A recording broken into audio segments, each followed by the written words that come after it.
함께 하실 하나님의 말씀은 야고보서 2장 14절부터 23절까지입니다.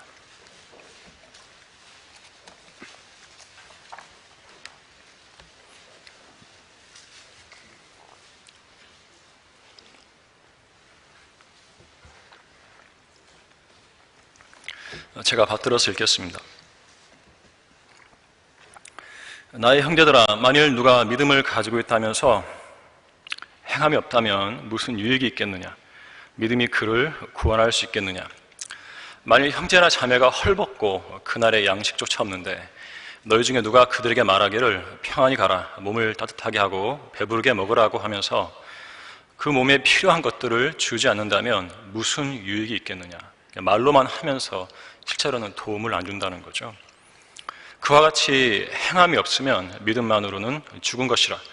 그러면 어떤 사람이 말하기를 내게는 믿음이 있으나 내게는 행함이 있으니 행함이 없는 내 믿음을 내게 보이라. 그러면 내가 행함으로 내 믿음을 내게 보이리라 하리라. 네가 한 분 하나님의 계심을 믿으니 잘하는 것이라. 마귀들도 믿고 떠느니라. 오 허황된 사람아, 행함이 없는 믿음은 죽은 것인 줄 네가 알고자 하느냐? 우리의 조상 아브라함이 자기 아들 이삭을 제단에 드릴 때 그가 행함으로 말미암아 의롭게 되지 아니하였느냐? 믿음이 어떻게 그 행함과 더불어 작용하였으며 믿음이 행함으로 온전케 되었음을 내가 보느냐? 그리하여 아브라함이 하나님을 믿으니 그것이 그에게 의로 여겨졌느니라는 성경이 이루어졌고 그는 하나님의 친구라 불렸느니라. 자, 말씀을 위해서 잠시 기도하도록 하겠습니다. 존귀하시고 은혜롭고 거룩하시며 저희 부족한 사람들에게 오래 참으시는 거룩하신 주 하나님을 찬양드립니다. 오전 예배에 이어서 오후 예배에도 저희 성도들 집으로 돌아가지 않고 하나님의 말씀을 통해서 성령님의 인도하심에 따라 예배를 드리러 모일 수 있도록 인도해 주시니 감사를 드립니다. 오후 예배 때 선포되는 말씀에 주님 함께 하시고 제 안에서 말씀해 주셔서 저희 성도들의 마음이 정결케 되고 하나님께 더욱더 가까이 이끌림받는 그런 귀한 시간 되도록 역사해 주십시오. 저희들 안에는 어떠한 불결한 것도 없어야 합니다. 하나님께서는 순결한 교회를 원하시고 그렇게 휴거되기를 원하시는 것입니다. 이 오후의 말씀을 통해서 저희 성도들을 사랑해 주시고 마음에 품어주시며 바른 진리의 길로 인도해 주십시오. 이 한 시간을 주님의 영광을 위해서 온전히 사용해 주십시오. 속에 다시 오실 주 예수 그리스도의 이름으로 감사드리며 기도하였습니다. 아멘. 오늘 설교의 제목은 하나님의 친구는 아무나 되는가입니다. 하나님의 친구는 아무나 되는가. 어떤 사람에게 사랑하는 외아들이 있었는데요, 그 외아들은 자기에게 친구가 많은 것을 아버지에게 자랑을 했습니다. 자기 친구들은 모두 다 목숨을 걸고 서로를 위하는 아주 막역한 관계라고 자랑을 했어요. 아버지는 그 말이 믿어지지 않죠. 인생을 살아봤으니까 인간이 뭔지 알잖아요.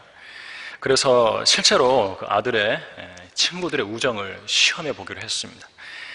그리고 어느 날 밤 돼지 한 마리를 잡아서 깨끗이 다듬은 다음에 마치 사람의 시체처럼 가마니에 넣고 돌돌 말아가지고는 아들의 친구 하나에게 찾아갔습니다. 그리고 화급한 목소리로 문을 두드리며 그 친구를 불렀습니다. 물론 아들이 부른 거죠. 아닌 밤중에 쫓기는 듯이 급하게 문을 두드리는 소리에 놀라서 자다가 눈을 비비고 나오는 친구에게 여보게, 내가 오늘 어떤 사람과 언쟁 끝에 그만 사람을 죽였는데 우선 이 시체를 숨길 데가 없으니 자네 집에 좀 숨겨주겠나 하고 애원을 했어요. 이 말을 듣고 있던 친구는 아무 말도 없이 문을 탁 닫아버리고는 들어가 버렸습니다. 참 막역한 관계죠. 아버지의 아들은 죽은 돼지를 밤새도록 등에 지고 다니면서 자신의 자랑스러운 친구들을 찾아가 도움을 구했지만 하나같이 똑같았습니다. 한 사람도 예외 없이 문을 닫고 들어가 버렸어요. 이때 이제 뒤에 숨어서 그 자식을 지켜보고만 있던 아버지가 아들에게 다가와서 이번에는 나를 따라와 보라고 했습니다. 그리고 자기 친구 집을 찾아갔어요.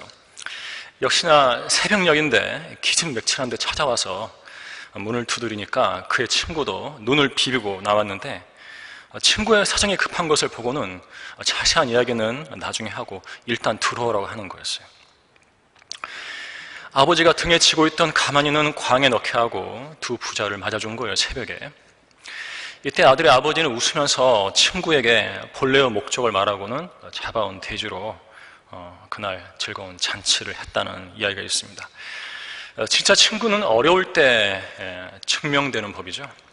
맑은 날에는 둘도 없는 사이인 것처럼 지내다가 먹구름 낀 굳은 날에 우산을 감추고서 모른 척 하는 사람이라면 그 사람은 그동안 말로만 여보게 친구 했던 위선자인 것이에요. 진정한 친구는 이처럼 동정심에서도 여실히 드러나는데 말로만 하는 동정과 행위로 보여주는 동정에는 큰 차이가 있습니다. 오늘 본문에서 야고보는 믿음과 행함의 관계를 설명하기 위해서 하나의 예화를 만들었죠. 나의 형제들아, 만일 누가 믿음을 가지고 있다 하면서 행함이 없다면 무슨 유익이 있겠느냐?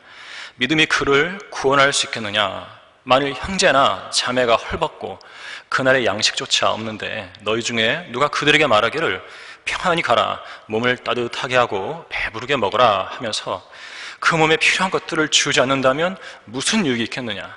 그와 같이 행함이 없으면 믿음만으로는 죽은 것이라고 했습니다. 헐벗고 그날의 양식조차 없는 형제 자매에게 말로만 평안히 가세요, 몸을 따뜻하게 하시고 배부르게 식사 잘 하세요 라고 말하는 건 아무 의미가 없어요. 말로만 하는 동정인데요, 몸에 필요한 것들을 실제로 조금이라도 제공해 주는 것은 행동으로 보여주는 동정이라고 할 수 있습니다. 지역교회들의 그 성도들 가운데는 모든 교회들이 그래요. 어려움에 처한 형제 자매들에게 그 실제적인 동정을 나타내는데 그 전문가들이 있어요. 그들은 어려운 지체들을 위해서 실제적으로 기도해 주기도 하고요. 물론 기도해 주는 것도 좋은 거예요. 그런데 자기가 할 수 있다면 역량 안에서 도움 또한 실제적으로 베풀어주는 그런 지체들이 있더라고요. 그 성도들이 그렇게 하는 것은 단순한 인간적인 연민에서가 아니라 살아있는 믿음에서 나오는 살아있는 행위였던 거죠. 행동하는 믿음은 그 성도로 하여금 하나님의 친구가 되기에 합당한 자격을 갖추게 하는데 본인들은 그 점을 알고 있는지 모르겠습니다. 하나님은 행동하는 믿음을 좋아하시고 행동하는 믿음만을 인정해 주시는 거예요. 말로만 복음 전파를 부르짖지 않고 실제로 나가서 전파하거나 정 안 되면 다른 방법을 써서라도 전파하는 성도들을 좋아하시고요. 또 실제로 용서하고 실제로 사랑하고 또 실제로 섬기는 성도들을 인정하시고 좋아하시는 것입니다. 하나님의 이러한 속성은 자신이 믿음을 가지고 있다고 공언하는 성도들에게 치명적인 진리입니다. 까딱 잘못하면 위선자로 전락해버리기 때문인데 하루에도 몇 번씩 말이 행동으로 옮겨지지 않아서 위선자가 되어버리는지 알 수가 없는 것입니다. 우리는 믿음을 말할 때에 겸손해야 합니다. 위선자는 하나님의 친구가 될 수 없기 때문입니다. 하나님의 친구는 아무나 되는가? 첫째, 피상적인 믿음은 무익하다입니다. 피상적인 믿음은 무익하다. 오늘 본문 야고보서 2장 18절과 19절인데요. 그러면 어떤 사람이 말하기를 네게는 믿음이 있으나 내게는 행함이 있으니 행함이 없는 내 믿음을 내게 보이라. 그러면 내가 행함으로 내 믿음을 내게 보이리라 하리라.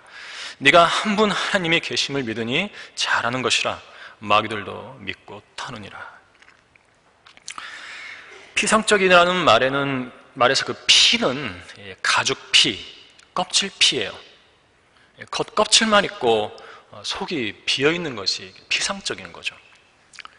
따라서 피상적인 믿음이란 잘 익어 보이는 그 노란 참외, 다들 경험하셨을 거예요. 사왔는데 잘라봤더니 속이 골아 있어요. 먹어보셨어요? 맛은 괜찮죠? 참외는 좀 약간 고르려고 그럴 때가 상당히 당도가 있는데 그건 썩은 참외죠. 자, 그러한 믿음은 무익하다고 야고보는 말하고 있습니다. 맛만 달짝지근하지 섞어가는 중이기 때문에 몸에는 안 좋아요. 무익한 거죠.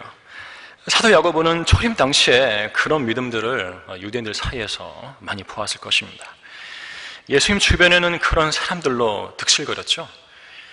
예수님께서는 초림 당시에 그 피상적인 믿음의 대표 주자로 유대교의 종교 지도자들을 예로 드셨는데 그들에 대한 주님의 정죄는 매우 신랄했습니다. 우리 마태복음 23장으로 가겠습니다. 마태복음 23장 1절부터 7절까지입니다. 23장이라면 마태복음 끝부분에 이른 거죠. 사역에 실패하시고 주님께서 정죄하셨던 내용을 보십시오. 그때 예수께서 무리와 제자들에게 일러 말씀하시기를 서기관들과 바리새인들이 모세의 자리에 앉아 있으니, 율법을 가르치고 지시하는 자리에 앉아 있다는 거예요. 서기관들과 바리새인들이 모세의 자리에 앉아 있으니 그들이 너희에게 지키라고 한 모든 것을 지키고 행하라. 틀린 말은 아니니까요. 하라는 거예요. 그러나 그들의 행위는 본받지 말라. 이는 그들이 말만 하고 행하지 않음이라. 이는 그들이 지기 힘든 무거운 짐을 묶어서 사람들의 어깨에 지워넣고 자기들은 그것을 옮기는데 손가락 하나도 대려고 하지 아니함이라. 그들이 행하는 모든 일은 사람들에게 보이려는 것으로 가죽 성구함을 크게 만들어 지니고 옷단을 넓혀 입느니라. 또 잔치에서는 최상의 자리를, 회당에서는 가장 좋은 좌석을 좋아하며, 또 시장에서 인사받는 것과 사람들에게 라삐어라삐어라고 불리는 것을 좋아하느니라. 모세의 자리에 앉아서 백성들에게 율법에 따라 이러저러하게 행하라고 가르치고 지시하던 서기관들과 바리새인들이 바로 껍질뿐인 믿음을 소유한 자들이었습니다. 입만 살아있었던 거죠. 그들은 율법에 대한 기본적인 믿음은 있었어요. 바리새인들은 자신들이 율법을 가장 잘 지킨다고 자부하는 사람들이었죠. 그런데 그들은 남들에게 지시만 하고 자신들은 손가락 하나도 까딱하지 않는 위선자들이었던 것입니다. 주님은 그들이 모세의 자리에 앉아서 시키기만 한다고 정죄하셨어요. 옷을 그럴듯하게 차려입음으로써 사람들 사이에서 눈에 띄기를 좋아했고요, 어디서나 윗자리에 앉기를 좋아했고, 사람 많은 시장 같은 데서 인사받기를 좋아할 뿐 그들이 자신들의 가르침에 따라 실제로 하는 일은 전무했던 것입니다. 하나님의 일을 방해하는 자들이 바로 그런 자들이었던 것이죠. 초림 당시에도 예수님의 사역을 가장 많이 방해하고 결국 주님께서 십자가로 가셔야 했던 것도 바로 그 종교적 위선자들 때문이었어요. 그들이 백성들을 선동했죠. 예수님께서는 그 종교적 위선자들의 음모로 사역에 실패하셨을 때 공생애의 끝지점에서 그 위선자들에 대해 강한 분노를 표출하시면서 저주하신 뒤에 십자가로 가셨습니다. 같은 장인데요, 마태복음 23장 13절부터 15절까지 간단히 보도록 하겠습니다. 그러나 위선자인 서기관들과 바리새인들아, 너희에게 화가 있으리라. 이는 너희가 사람들에게 천국을 닫아버려서, 주님께서 유대인의 왕으로서 천국을 가져오시려고 그러셨죠.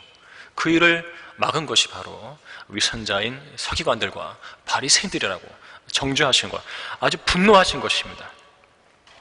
이는 너희가 사람들에게 천국을 닫아버려서 너희 자신도 들어가지 않고 들어가려고 하는 사람들도 들어가지 못하게 하기 때문이라.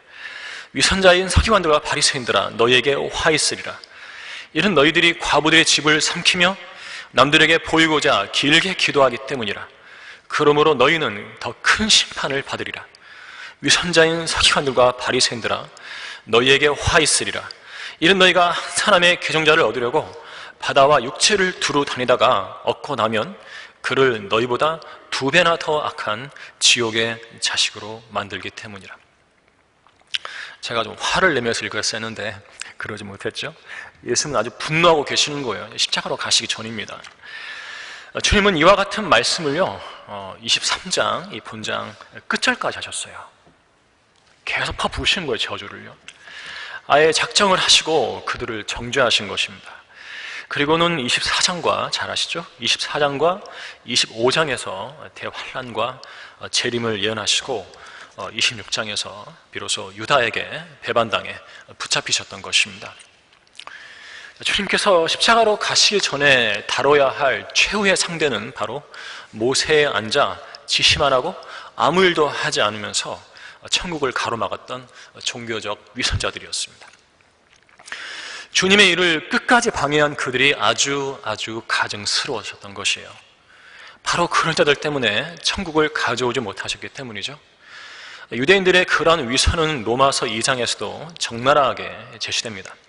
보라, 유대인이라 불리는 네가 율법을 의지하고 하나님을 자랑하며 그의 뜻을 알고 또 율법으로 가르침을 받아 더 훌륭한 것들을 인정하여 내 스스로 율법에 있는 지식과 진리의 형식을 갖춘 사람으로서 보지 못하는 사람들의 안내자요, 어둠 속에 있는 자들의 빛이요, 어리석은 자들의 교사요, 어린아기들의 선생이라고 자신하니, 그렇다면 다른 사람을 가르치는 네가 내 자신은 가르치지 아니하느냐?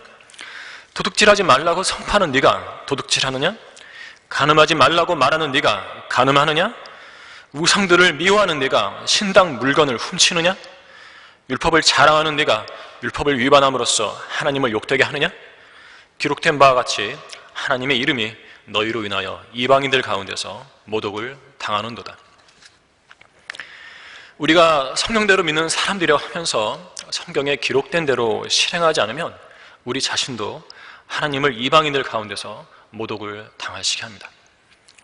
우리가 자부하는 바른 말씀대로 행하지 않으면 더 욕을 먹는 거예요. 성경대로 믿는 사람들이라고 무척 소리질러 외쳤잖아요. 그러면서 안 하면 욕을 배로 얻어먹는 것입니다.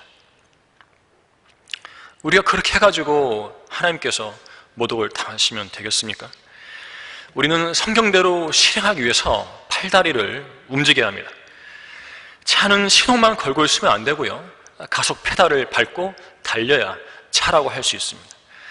포도나무라면 포도 열매가 맺혀야지 열매도 못 맺는 포도나무를 어디에다 쓰겠습니까? 주님은 열매 없는 무화과나무를 저주하셨죠. 학생은 게으름 피우지 말고 배워 공부해야 학생이에요. 선생은 자기가 맡은 과목을 공부하고 연구해서 가르쳐야 선생입니다.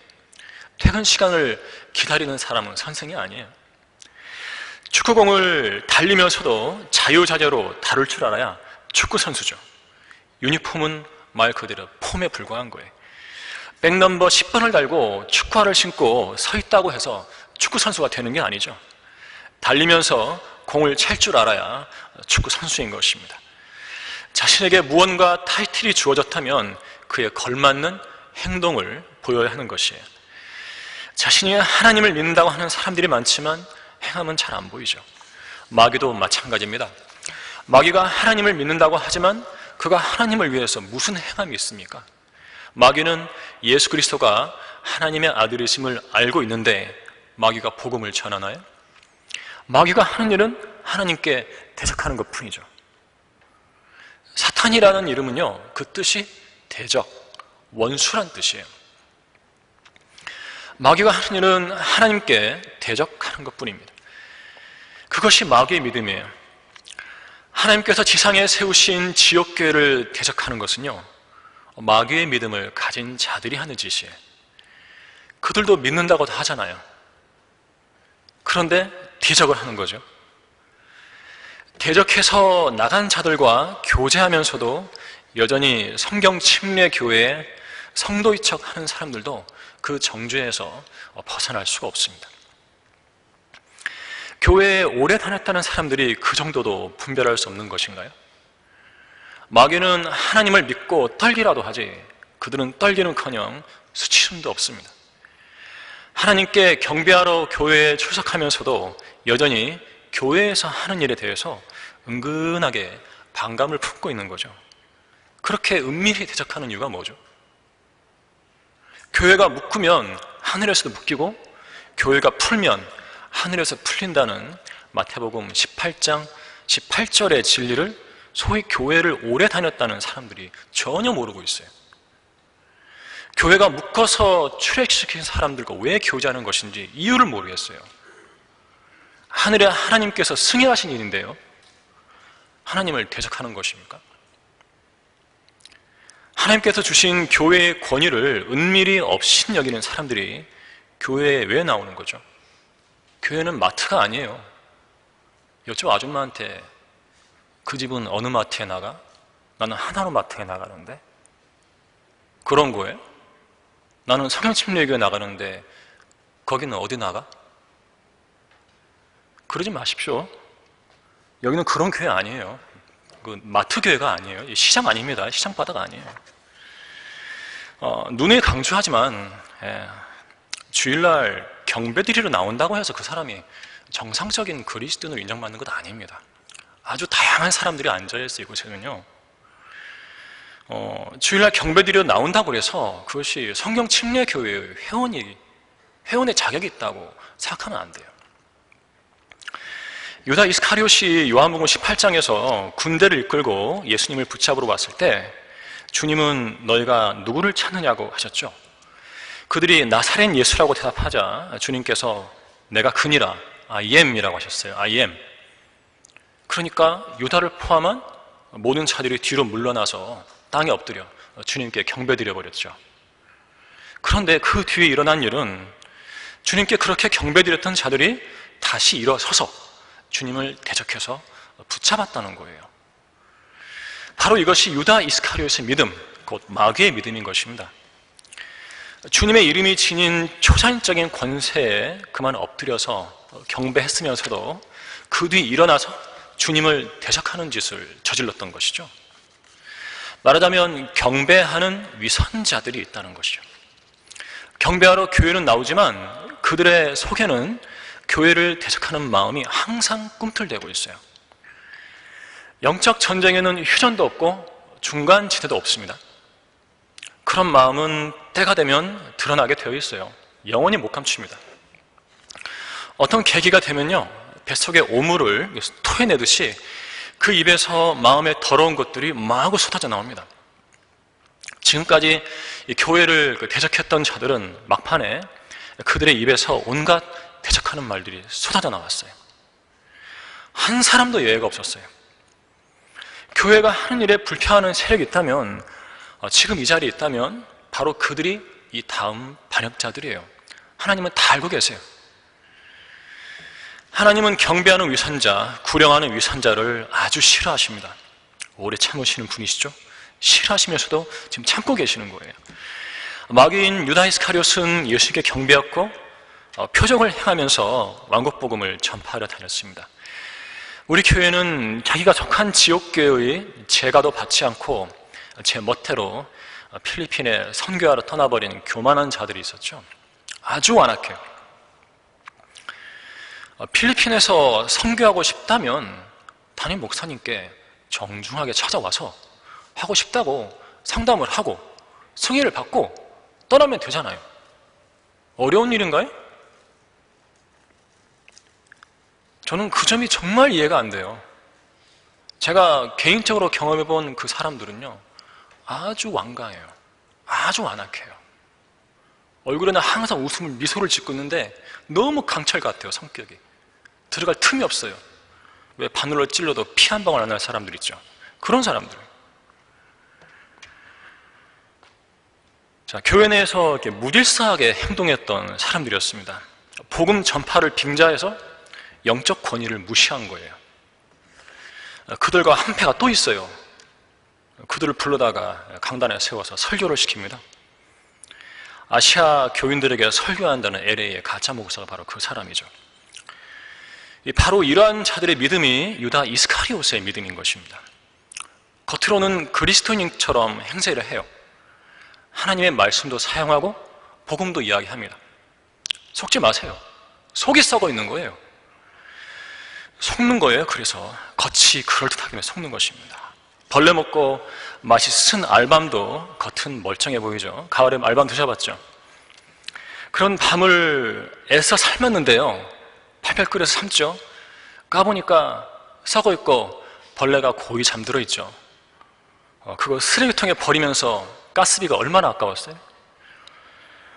자, 속이 썩은 과일이 그렇지 않은 과일과 섞여서 들어오는 바람에 집에 와서 장사꾼에게 속았다는 기분 많이 느끼셨죠? 섞어서 팔더라고요. 이곳에 있는 성경침례교회 성도들은 그런 위선적인 믿음의 사람들이 되어서는 안 됩니다. 믿음으로 회칠한 무덤 같은 사람이 되어서는 안 돼요. 믿음을 가장해서 선한 성도들을 속이는 자들이 되어서는 안 되는 것입니다. 하나님의 친구는 아무나 되는가? 둘째, 아브라함은 왜 하나님의 친구라고 불렸는가? 아브라함에게는 말씀을 믿을 믿음이 있었을 뿐만 아니라 그대로 행할 믿음도 있었기 때문입니다.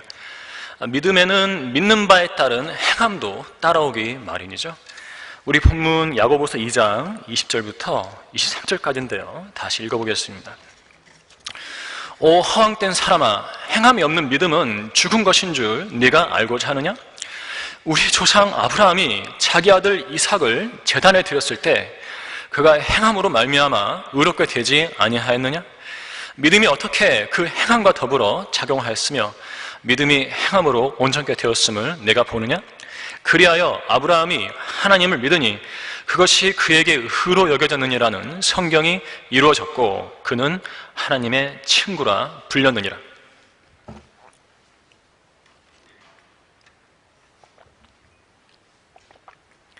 독일에 나온 유명한 화가 가운데 알베르트 듀러라는 사람이 있죠. 기도하는 손이라는 작품을 그렸어요. 이렇게 손이 구부러졌잖아요. 왜 구부러졌겠습니까? 일을 너무 열심히 해가지고 구부러진 거예요, 손가락이. 양손을 모으고 기도하는 모습인데 이 그림에는 아주 귀중한 친구의 사랑이 깔려 있어요. 아주 귀한 우정이죠.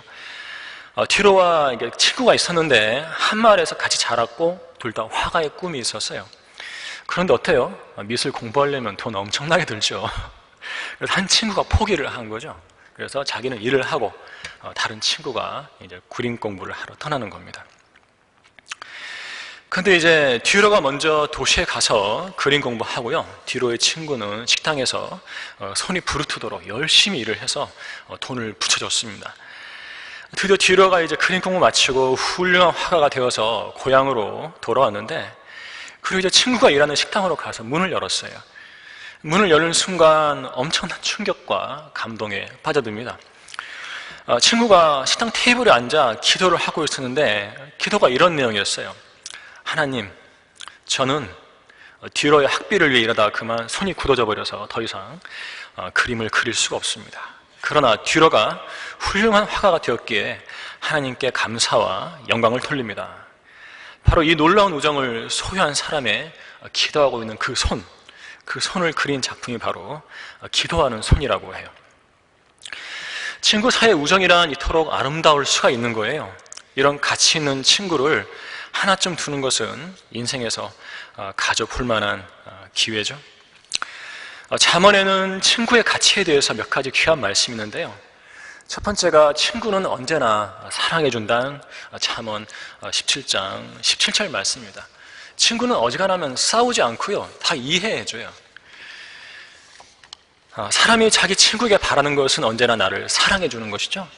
내가 힘들 때 찾아가면 밥이라도 함께 사주면서 같이 먹으면서 내 말을 내 속에 끓어오르는 걸 다 들어줄 수 있는 그런 대상으로 여깁니다. 진실한 관계 속에서 우리가 친구에게 바라는 것은 바로 그거 하나뿐이에요. 기쁠 때나 슬플 때나 언제나 사랑해주는 거죠. 두 번째로는 잠언 18장 24절인데 여러 친구를 가진 사람은 친절하게 보여야 하나니 형제보다 더 가까운 친구도 있느니라 이렇게 말씀하고 있어요. 한 배에서 태어나 한솥밥을 먹고 자란 형제라 해도요 1년에 한 번 연락도 안 하고 살 수 있어요. 친구보다도 못할 때가 많죠.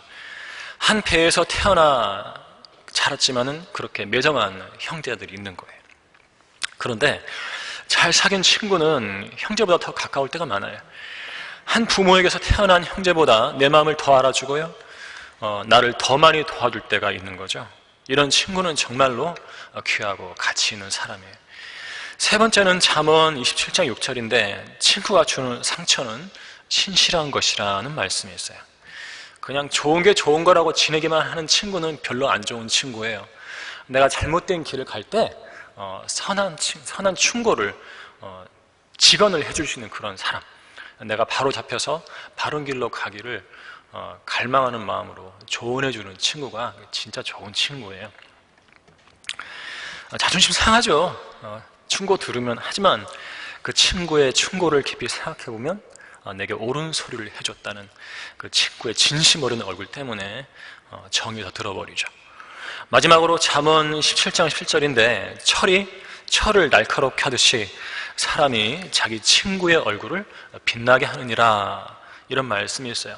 친구가 잘 되면 그 친구 이야기하면 어때요? 나까지 이렇게 떠오르잖아요. 그런 게 있어요.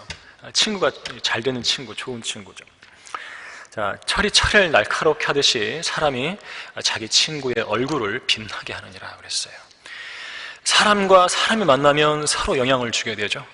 영향을 받지 않는 관계는 없습니다. 그래서 사람은 다른 사람과 상호작용으로 더 나아질 수도 있고 더 나빠질 수 있어요. 여러분이 누구와 교제하는가 너무 중요한 거예요. 사람 가려서 교제하셔야 돼요. 인생은 사람과 사람 사이의 관계로 이루어지기 때문에 진실한 친구를 만나면 유익을 얻고, 거짓되고 위선적인 친구를 사귀면 여러 면에서 손해를 보게 돼요. 제가 고등학교 때 같은 반 그부에 키 이만한 애 있었어요. 정말 작아요. 작은데 깡패예요. 걔가 처음부터 깡패한 애 아니에요. 공부 잘 1등 했어요. 1등. 선생님들이 놀랬어요. 중학교에서 1등 했대요. 고등학교를 이제 시내로 와서 한마디 유학을 한 건데 친구를 잘못 사귄 거예요. 친구들이 깡패예요. 그러니까 이 쥐털 많은 애가, 밤털 많은 애가 다 때리고 다니는 거예요, 사람들을요. 깡패가 돼버린 거예요. 친구 잘못 사귀어가지고 그래 돼버렸습니다. 자, 진실한 친구를 만나면 유익을 얻고, 거짓되고 위선적인 친구를 사귀면 여러 면에서 손해를 보게 되죠. 자, 친구는 이렇게 인생에서 중요한 가치를 지닙니다. 성경이 친구의 가치에 대해 말씀하고 있다면 성경을 믿는 우리 역시 친구에 대해서 깊이 생각해 보아야 하는 것이에요. 성도 여러분은 친구에 대해 깊이 생각해 보신 적 있으세요? 신던 신발처럼 편하고요, 때로는 새로 산 구두처럼 좀 뒤축이 좀 까지죠. 뒷굽이 견딜 만큼 아픔도 있어야 하고, 아픔을 다 견디면 어때요? 그 신발에 내 팔이 이제 적응이 돼가지고 더 이상 까지질 않죠. 그런 아픔이 있는 거예요, 친구끼리는요. 또 작은 공원처럼 휴식을 주는 것이 친구라고 해요. 인생에서 많은 친구들을 만나는데요, 친구라는 두 글자에는 우리의 인생이 그 사랑과 아픔과 휴식, 또 그 외의 여러 가지 것들이 친구라는 그 단어에게 모자이크 되어 있어요. 모자이크를 한 조각씩 떼어내 살펴보면 언제 어디서 어떤 친구를 만났는가에 따라서 변해온 나의 인생을 알게 되는 것입니다. 친구 사귄다고 해서 오래 가는 거 아니에요. 인생의 어느 순간에 친구로 사귀었는데 몇 년 지나면 사라지고 없어요. 난 다른 사람 만나고 있는 거죠. 이런 관계가 내 인생을 모자이크처럼 한 편의 그림으로서 만들고 있다는 거죠. 자, 어떤 사람은 모자이크 조각들이 작고 많을 수가 있어요. 많은 친구를 사귀어본 사람들. 어떤 사람은 크고 몇 조각 안 될 수 있어요. 적은 친구를 만났기 때문이죠. 그러나 친구가 많고 적고는 중요한 것이 아니고요, 어떤 친구를 만나느냐가 중요한 거예요. 나에게 선한 영향을 주는 친구, 내 마음을 알아주고 끝까지 동행해주는 진실한 친구라야 비록 그 수가 적다 하더라도 가치 있는 인생을 위한 동반자로 여겨질 수가 있는 거예요. 하나님도 친구 한 명을 발견했어요. 찾았어요. 누구겠습니까? 아브라함이에요. 아브라함. 세상에 하나님도 친구가 있어요. 자, 창조주께서요, 친구를 사귀셨어요. 자, 수없이 많은 피조물들 가운데 한 친구를 만나게 되신 거예요. 종도 많고 일꾼도 많지만 친구라 불린 것은 아브라함이죠. 아브라함이 하나님의 친구라고 불리기 시작한 때는 그가 자기 독자 이삭을 제단에 드려서 그의 믿음이 행함으로 온전케 되었을 때였습니다. 하나님께서는 믿음을 행함으로 입증한 아브라함을 하나님의 친구라고 부르신 것이에요. 오늘 본문은 아브라함이 하나님의 친구라고 불린 때를 과거로 잡고 있는데, 그가 자기 아들 이삭을 제단에 드렸을 때 창세기 22장이죠. 그런데 창세기 22장에는 아브라함을 하나님의 친구라고 부르셨다는 내용이 없어요. 대신 구약의 두 부분에서 그를 하나님의 친구라고 부릅니다. 역대기 20장 7절에서 그렇고요, 이사야서 41장 8절에서 그래요. 역대기하 20장 7절, 이사야 41장 8절에서 아브라함을 하나님의 친구라고 하는데, 특히 이사야 41장 8절에서는요, 내 친구 아브라함의 씨야라고 이스라엘을 부릅니다. 주님께서 직접 내 친구라고, 내 친구 아브라함의 씨야라고 말하고, 내 친구 아브라함이라고. 하나님께도 친구가 있는 거예요. 창조주께서 천사도 아닌 사람을 자신의 친구로 삼으신 거죠. 자, 오늘 본문 그 23절에 보면은 하나님의 친구가 고딕체로 되어 있잖아요. 하나님 고딕체, 친구 고딕체예요. 자, 믿음이 행함으로 입증된 아브라함에게 그런 고유한 이름을 지어주신 거예요. 예수 그리스도를 하나님의 아들이라고 고딕체로 표시하잖아요. 그런데 하나님은요, 그분의 친구를 고딕체로 표시해 주시는 거예요. 대단한 높임입니다. 아주 특별한 이름이죠. 그렇다면 왜 주님은 아브라함을 하나님의 친구라고 하셨을까? 친구는 서로 간에 믿음과 신뢰가 있기 때문이죠. 이삭을 제물로 바치려고 했을 때 아브라함은 네 아내 사레가 참으로 네게 한 아들을 낳을 것이라. 너는 그의 이름을 이삭이라 하라. 내가 그와 그의 뒤에 올 그의 씨에게 내 언약을 세우리니 영원한 언약이라는 주님의 말씀을 믿었던 것이에요.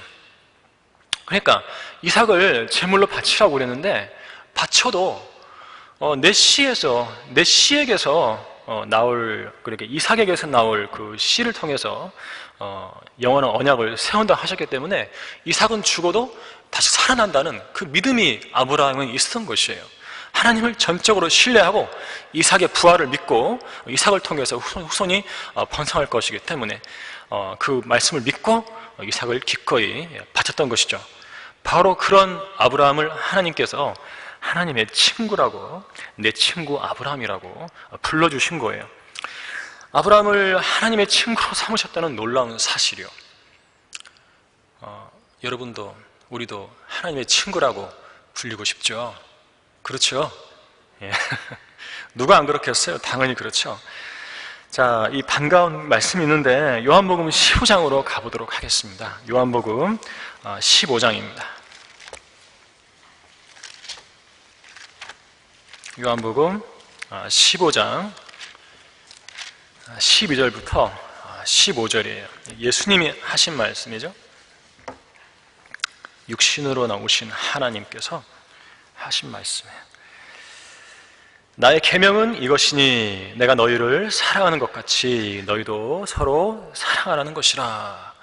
예수님의 사랑은 우리를 위해서 죽어주신 사랑이에요.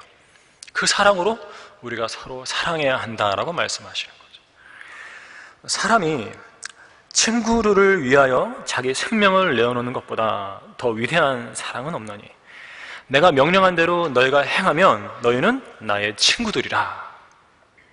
이제부터는 너희를 종들이라 부르지 아니하리라. 이는 종은 자기 주인이 하는 일을 알지 못하기 때문이라.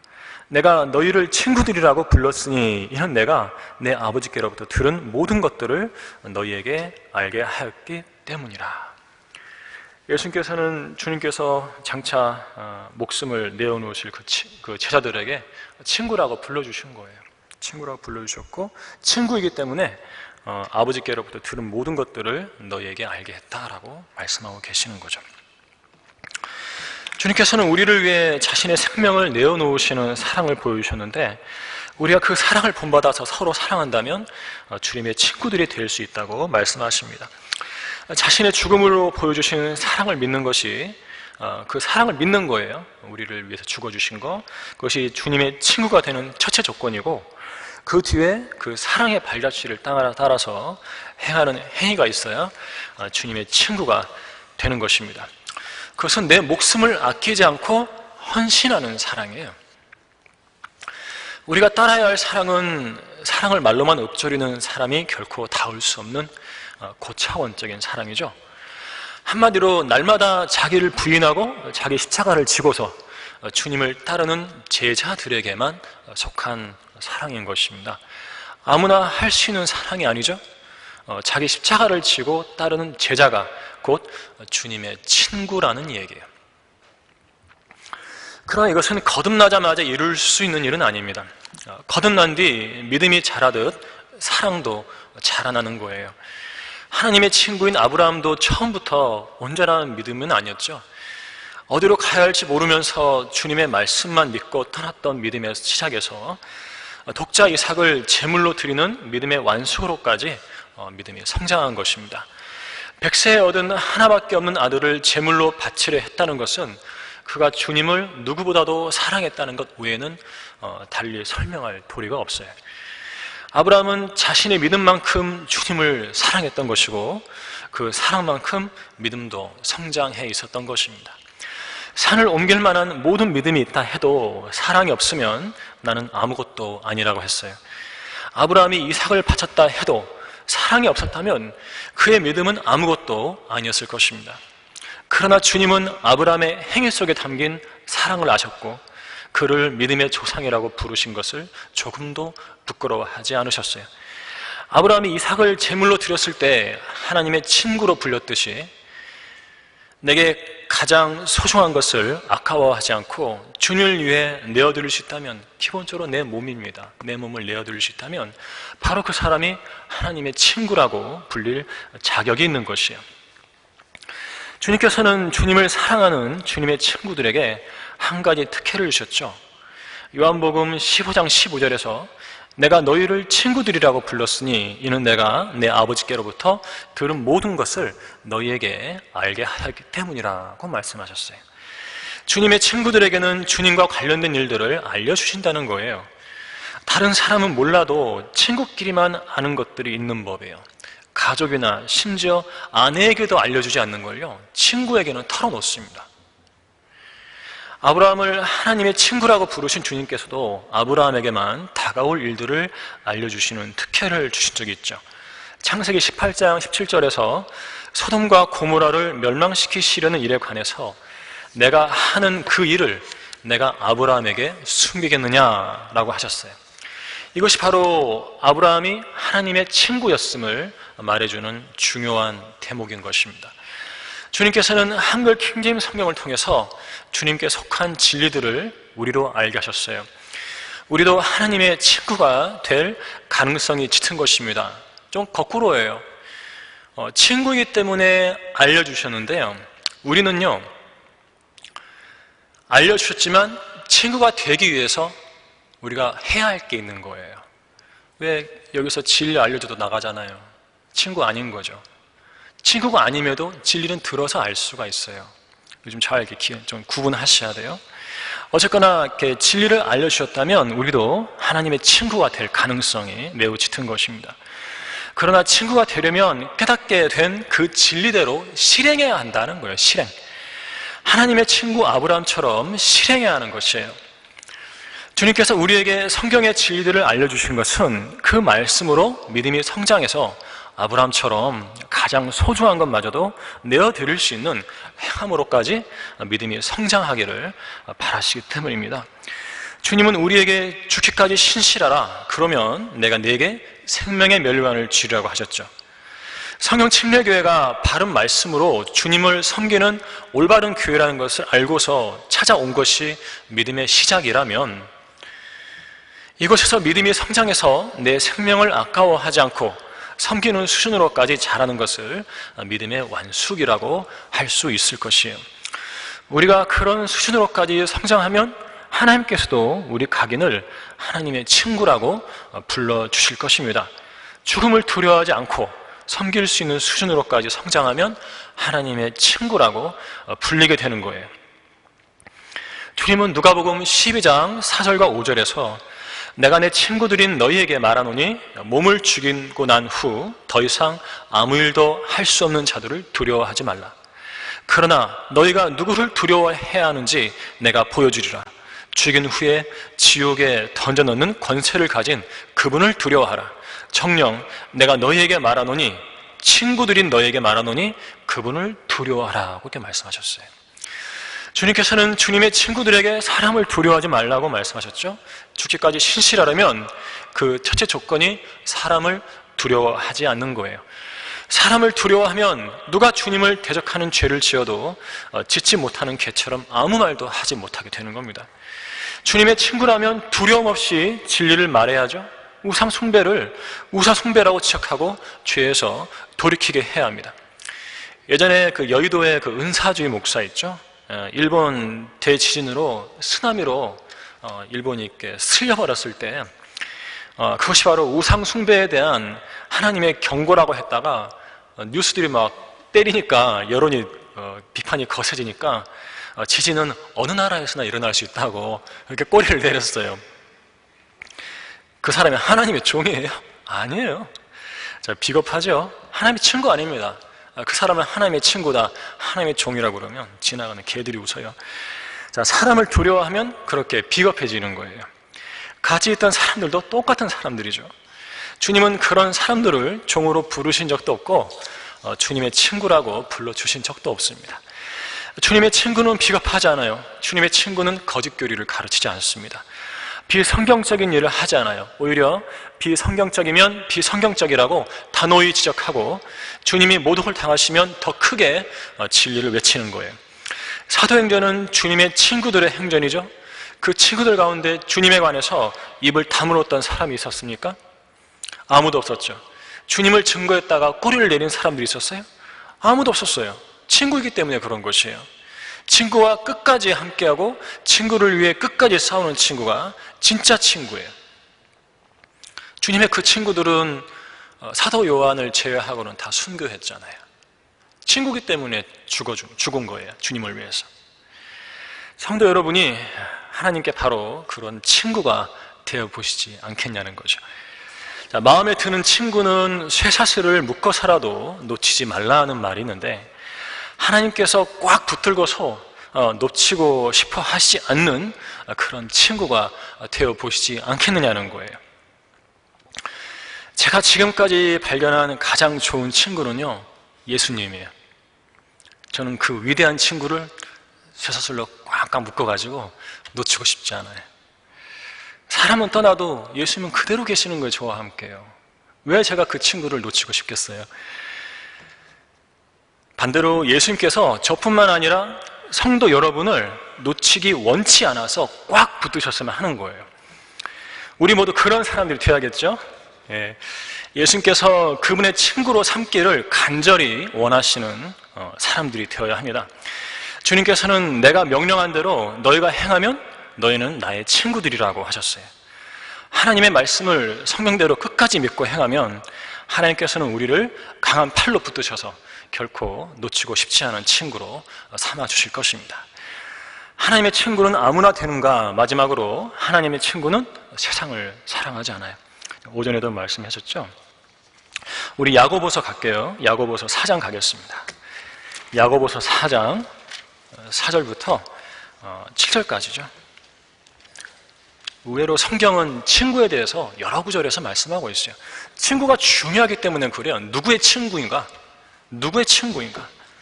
하나님의 친구인가? 세상의 친구인가? 4절 보겠습니다. 4절부터 7절까지.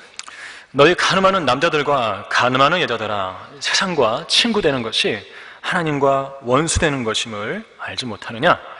보세요. 야고보서 2장 23절에서는 하나님의 친구를 언급했잖아요. 4장 4절에서는 세상의 친구를 이야기하고 있는 거죠. 그러므로 누구든지 세상의 친구가 되고자 하는 자는 하나님의 원수가 되느니라.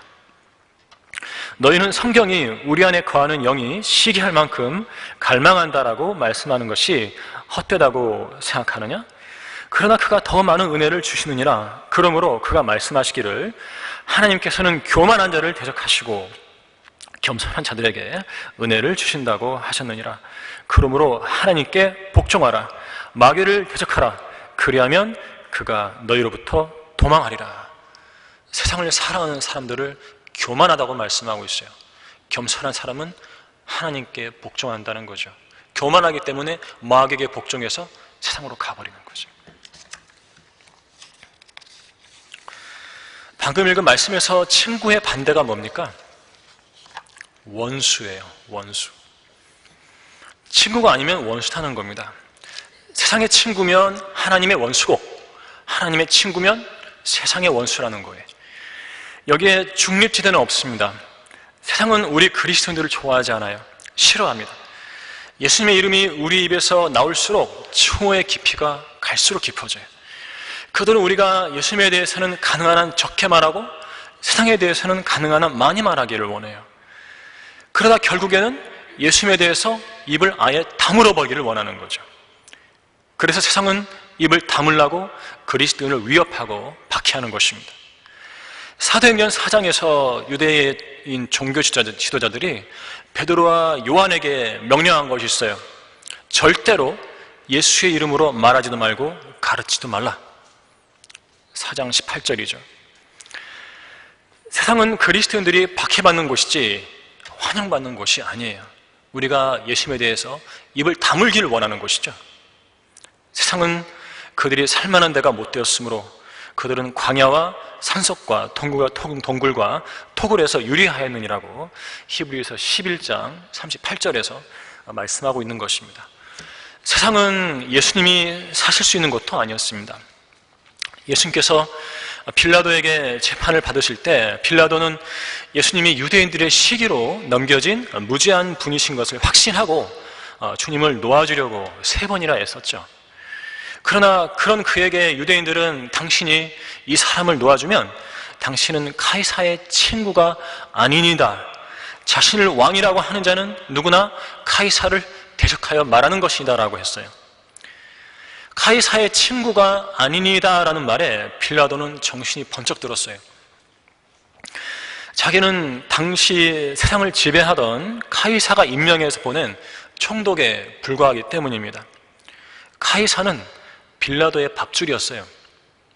빌라도의 명예였고 빌라도의 영광이었습니다. 카이사의 친구가 아니라는 말은 빌라도의 인생에서 가장 치명적인 말이었어요. 빌라도는 카이사의 친구가 되고 하나님의 원수가 되기 위해서, 하나님의 원수로 남기 위해서 재판석에 앉았죠. 그리고 예수님께 십자가형을 선고했습니다. 예수님은 하나님의 원수요 세상의 친구인 한 이방인에 의해서 갈보리 십자가로 보내주신 거예요. 성도 여러분, 진지하게 생각해 보시기 바랍니다. 우리는 예수 그리스도를 믿고 섬기고 증거하는 성경대로 믿는 그리스도인들입니다. 예수님의 재림을 기다리고 있는 사람들이죠. 예수님의 재림을 기다리는 우리가 예수님을 박해하고 죽인 이 세상을 사랑하면 되겠느냐는 것입니다. 하나님의 친구인 아브라함이 소돔을 위해 기도했을 때 그는 소돔 자체가 아닌 소돔 속의 의인들, 곧 사람들을 위해서 기도했어요. 예수님은 세상에 속하지 않으셨고 자신이 속하지 않은 세상을 위해서는 기도하지도 않으셨습니다.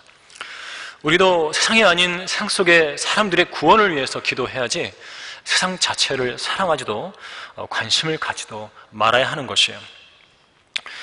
예수님께서는 세상이 너희를 미워하면 그것은 너희를 미워하기 전에 나를 미워한 것임을 알라. 만일 너희가 세상에 속한다면 세상은 자기 사람들을 사랑할 것이라. 그러나 너희는 세상에 속한 자가 아니요 내가 너희를 세상으로부터 선택하였느니라. 이로 인하여 세상이 너희를 미워하니라고 하셨습니다.